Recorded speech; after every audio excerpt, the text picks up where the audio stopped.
காங்கேசன்துறைக்கும் நாகப்பட்டினத்துக்கும் இடையிலான பயணிகள் கப்பல் போக்குவரத்து இந்த மாதம் 13ஆம் தேதி திரும்பவும் ஆரம்பிக்கப்பட இருக்கு.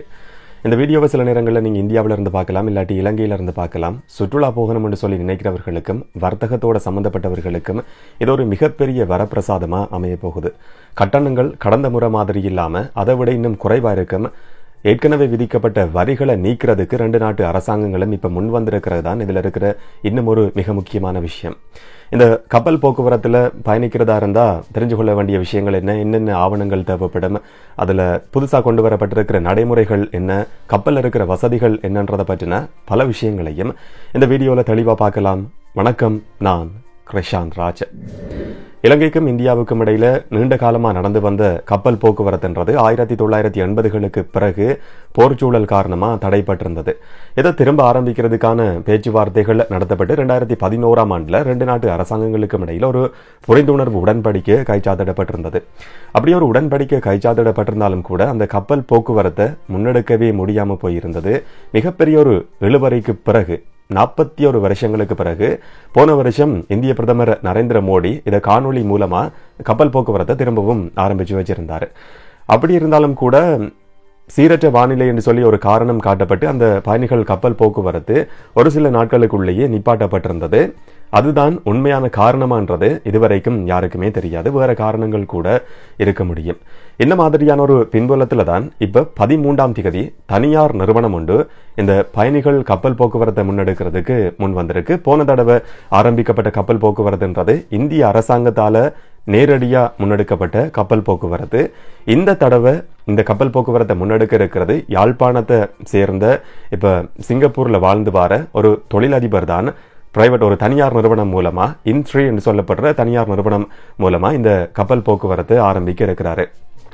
இப்ப இந்த கப்பல்ல பயணிக்கிறதா இருந்தா விசா சம்பந்தமான கேள்வி இருக்கு. இந்தியர்களுக்கு விசா சம்பந்தமான எந்த விதமான பிரச்சனையும் கிடையாது. இ விசாவை 1 மணித்தியாலத்துக்குள்ள பெற்றுக்கொள்ள முடியும். மிக இலகுவா இந்திய பிரஜைகள் இலங்கைக்கு வாரதா இருந்த இந்த கப்பல்ல பயணிக்கிறதுக்காக பெற்றுக்கொள்ள முடியும். இதுக்கு முதல்ல எப்படி விமானத்துல பயணிக்கிறதுக்கு இ விசாவை பெற்றுக்கொள்றீங்களோ அதே மாதிரி தான் இந்த கப்பல் போக்குவரத்துக்கும் கூட இ விசாவை பெற்றுக்கொள்ள முடியும். யாராவது பயணிக்க விரும்புனா அந்த லிங்கை நான் டிஸ்கிரிப்ஷன்ல கொடுத்திருக்கிறேன். அதுல உங்களோட பாஸ்போர்ட் தகவல்களை கொடுத்தாலே போதுமானது.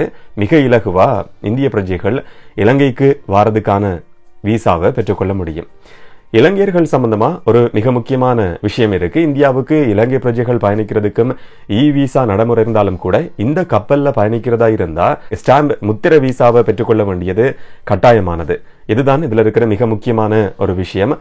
இந்திய உயர்ஸ்தானிகர் ஆலயத்தில் கொழும்புலையோ இல்லாட்டி யாழ்ப்பாணத்திலேயோ இங்கேயோ ஒரு இடத்துல இருக்கிற இந்திய உயர்ஸ்தானிகர் ஆலயத்தில் போய் உங்களுக்குரிய ஆவணங்களை முறையா சமர்ப்பிக்கிற பட்சத்துல 3 நாட்களுக்குள்ள அந்த ஸ்டாம்ப் விசாவை இந்தியாவுக்கு பயணிக்கிறதுக்கான விசாவை பெற்றுக்கொள்ள முடியும். பெரும்பாலும் ஒரு நாள்லயே சில மணித்தியாலங்களுக்குள்ளே காலையில கொடுத்தா பின்னேரமே அந்த விசாவை கூட பெற்றுக்கொள்ள முடியும். இப்ப விசாவையும் எடுத்தாச்சு, நீ கப்பல்ல ஏற வேண்டி இருக்கு. கப்பல்ல என்னென்ன வசதிகள் இருக்குன்றத அடுத்ததா பார்க்கலாம். இந்த கப்பலை பொறுத்த வரைக்கும் 160 பேர் பயணம் செய்ய முடியும். கீழ் தளத்துல 133 இருக்கைகள் இருக்குது. மேல் தளத்துல 27 இருக்கைகள் இருக்குது. கட்டணங்களை பொறுத்த வரைக்கும் கீழ் தளத்துல 127 பேரும் பயணிக்கிற இருக்கைகளை கொண்ட அந்த ஆசனங்களை பதிவு செய்யறதுக்கு ஒரு நபருக்கு போறதுக்கு மட்டும் $50 அறவிடப்படும் என்று சொல்லி அந்த நிறுவனத்தால அறிவிக்கப்பட்டிருக்கு. நாகப்பட்டினத்திலிருந்து யாழ்ப்பாணத்துக்கு வரதா இருந்தா $50. அது மாதிரி இங்க இருக்கிற யாழ்ப்பாணத்தில் இருக்கிற ஒருத்தர் நாகப்பட்டினத்துக்கு போறதுக்கு மட்டும் ஒரு வழி பயண கட்டணம் மட்டும் $50. போய் வாரதா இருந்தா இந்த சாதாரண தரத்துல கீழ் தளத்துக்கு பதிவு செய்யறதுக்கு $100 கட்டணமா அந்த நிறுவனம் அறவிடும்.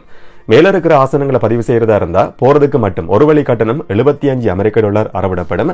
போய் வாரதுக்கான இருவழி கட்டணம் $150 அறவிடப்படும் சொல்லி அந்த நிறுவனம் அறிவிச்சிருக்கு. இப்ப இருக்கிற நாணய மாற்ற விகிதத்தின் படி பார்க்கிற நேரத்துல கீழ் தளத்துக்கு நம்ம பதிவு செய்யறதா இருந்தா இந்திய பிரஜைகளுக்கு இந்திய ரூபாவில் ஒரு 8500 ரூபாய் தொடக்கம் 9000 ரூபாவுக்குள்ள இலங்கைக்கு யாழ்ப்பாணத்துக்கு போக முடியும். இது மிக மிக இலகுவானது, அதே நேரத்தில் மலிவானதும் கூட. அதே நேரம் இலங்கை பிரஜைகளை பொறுத்த வரைக்கும் இலங்கை ரூபாவில் ஒரு 30,000 ரூபாய் 31,000 ரூபாவுக்குள்ள நாகப்பட்டினத்துக்கு தமிழ்நாட்டுக்கு போய் வாரதுக்கான வசதி இந்த கப்பல் நிறுவனத்தால ஏற்படுத்தி கொடுக்கப்பட்டிருக்கு. இதை தவிர பிளஸ் வரிகள் என்று சொல்லப்படுற ஒரு விஷயம் இருக்கு, டாக்ஸும் இருக்கு. ஆனா இந்த டாக்ஸை நீக்கிறதுக்கு 2 நாட்டு அரசாங்கங்களும் இப்ப முன் வந்திருக்கிறது தான் இதுல இருக்கிற இன்னும் ஒரு சிறப்பம்சம் கூட. கட்டணம் கடந்த முறையை விட இன்னும் குறைவானது. அதே நேரம் பிளஸ் அந்த டாக்ஸை 2 நாட்டு அரசாங்கங்களும் குறைக்க போகுது. இந்தியாவில் விதிக்கப்பட்ட கப்பல் பயணிகள் போக்குவரத்துக்கு 18% ஜிஎஸ்டி விதிக்கப்பட்டிருந்தது. இந்த அடிப்படையில் அந்த கப்பல் நிறுவனம் சொல்றாங்க $9 அமெரிக்க ஜிஎஸ்டியா விதிக்கப்படுறதுக்கான வாய்ப்பு இருந்தது என்று சொல்லி. இதை தவிர 40 இந்திய ரூபாய் அந்த துறைமுகத்தை பயன்படுத்துறதுக்கான கட்டணமா கூட தமிழ்நாட்டு அரசாங்கத்தால அறவிடப்பட்டிருந்தது. இந்த மாதிரி வரிகளையும் வேற கட்டணங்களையும் இந்திய அரசாங்கம் ஒரு வருஷத்துக்கு பொறுப்பேற்கிறதுக்கு முன் வந்திருக்கு. ஒவ்வொரு மாதமும் மாதாந்தம் 25 மில்லியன் இலங்கை ரூபாவை இந்த அடிப்படையில இந்திய அரசாங்கம் பொறுப்பேற்கிறதுக்கு முன் வந்திருக்கிறதாவும் அறிவிச்சிருக்கிறது. இதுல இருக்கிற மிக முக்கியமான ஒரு சிறப்பம்சம். அது மாதிரி இலங்கை அரசாங்கம் அறவிடுற விலகல் வரி என்று சொல்லப்படுற ஒரு வரி இருக்கு. $5 அமெரிக்க ஏதோ அறவிடப்படுறதா அந்த நிறுவனத்தால சொல்லப்பட்டிருந்தது. இதையும் குறைக்கிறதுக்கு இலங்கை அரசாங்கம் முன் வந்திருக்கு. என்ன சொன்னா இந்த கப்பல் போக்குவரத்தை ஊக்குவிக்கணும், இதை மேம்படுத்தணும், இதை தொடர்ச்சியா முன்னெடுக்கணும் என்ற நோக்கத்துல தான் 2 நாட்டு அரசாங்கங்களும் இந்த மாதிரியான ஒரு முற்போக்கான தீர்மானத்தை எடுத்திருக்கிறது. உண்மையிலேயே வரவேற்கப்பட வேண்டிய ஒரு விஷயம்.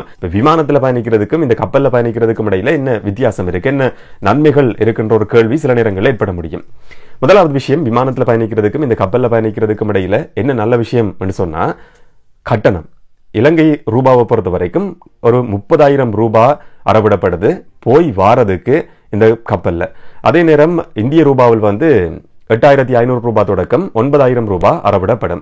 இதே விமானத்தில் போறதா இருந்தா கட்டணம் அதிகமா இருக்கும். இந்திய ரூபாவில் ஒரு 17,000 ரூபாய் தொடக்கம் 18,000 இந்திய ரூபாய் விமானத்தில் போய் வாரதுக்கு அறவிடப்படும்.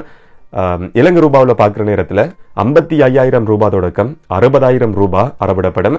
கட்டணம் என்ற அடிப்படையில் பார்க்குற நேரத்தில் அரைவாசி கட்டணத்தை தான் இதில் பயணிக்கிற பயணிகள் செலுத்த போறாங்க. இது ஒரு சாதகமான விஷயம்.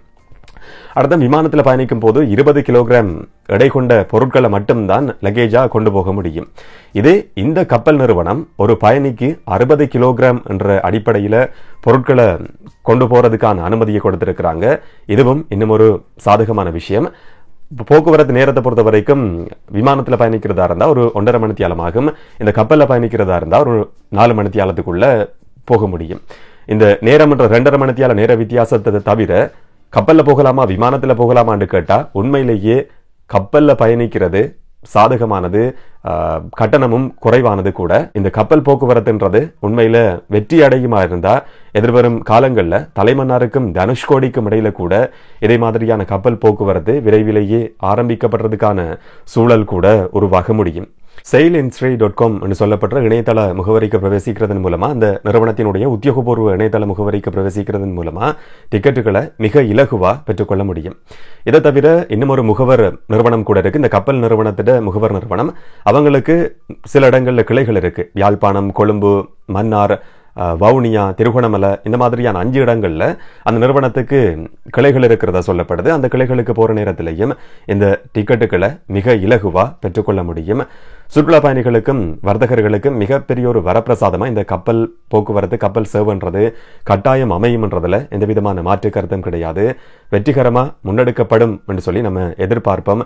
அந்த கப்பல் நிறுவனத்துக்கும் இதுல பயணிக்க இருக்கிறவர்களுக்கும் என்னுடைய வாழ்த்துக்கள். இன்னும் ஒரு காணொலியில இன்னும் ஒரு தகவலோட சந்திக்கலாம். வணக்கம்.